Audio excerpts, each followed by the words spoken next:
મધ્યપ્રદેશના મુખ્યમંત્રી મોહન યાદવે ભોપાલમાં દેવી અહિલ્યાબાઈ હોલકરની 300મી જન્મજયંતિ નિમિત્તે મહિલાઓની બાઇક રેલીનું ઉદ્ઘાટન કર્યું. મધ્યપ્રદેશના મુખ્યમંત્રી મોહન યાદવે ભોપાલમાં લોકમાતા દેવી અહિલ્યાબાઈ હોલકરની 300મી જન્મજયંતિની ઉજવણીમાં મહિલાઓની બાઇક રેલીનું ઉદ્ઘાટન કર્યું હતું.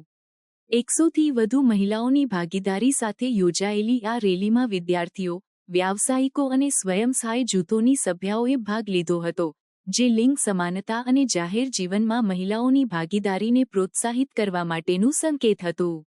મુખ્યમંત્રી યાદવે દેવી અહિલ્યાબાઈ હોલકરની સમાજ માટેની યોગદાનને રેખાંકિત કર્યું, જેમ કે મહેશ્વરી સાડીઓના કાપડ કેન્દ્રો સ્થાપિત કરવી અને 150થી વધુ હિન્દુ તીર્થસ્થાનોનું નિર્માણ કરવું.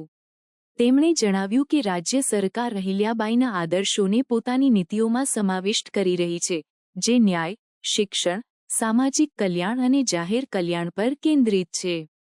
તેમણે ઇન્દોરના દેવી અહિલ્યાબાઈ યુનિવર્સિટીમાં તેમના શાસન અને ન્યાય પ્રણાલી પર સંશોધન કરવા માટે અભ્યાસ કેન્દ્ર સ્થાપવાની યોજના જાહેર કરી.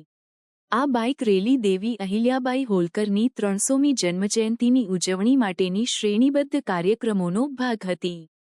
પહેલા, મુખ્યમંત્રી યાદવે વિજયાદશમીના દિવસે શસ્ત્રપૂજન કર્યું હતું, જે અહિલ્યાબાઈના મહિલા સશક્તિકરણ અને શ્રેષ્ઠ શાસનના વારસાને સમર્પિત હતું.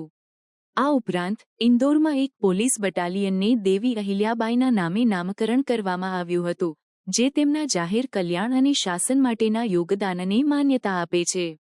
આ પહેલો રાજ્ય સરકારની મહિલાઓના નેતૃત્વને પ્રોત્સાહિત કરવા અને દેવી અહિલ્યાબાઈ હોલકરની વારસાને રાજ્યના વિકાસ નેરેટિવમાં સમાવિષ્ટ કરવા માટેની પ્રતિબદ્ધતાને દર્શાવે છે. તેમણે તેમના વારસાની ઉજવણી કરીને સરકાર ભાવિ પેઢીઓને રાજ્યની પ્રગતિમાં યોગદાન આપવા અને ન્યાય, સશક્તિકરણ અને શ્રેષ્ઠ શાસનની મૂલ્યોને જાળવવા માટે પ્રેરિત કરવા માગે છે.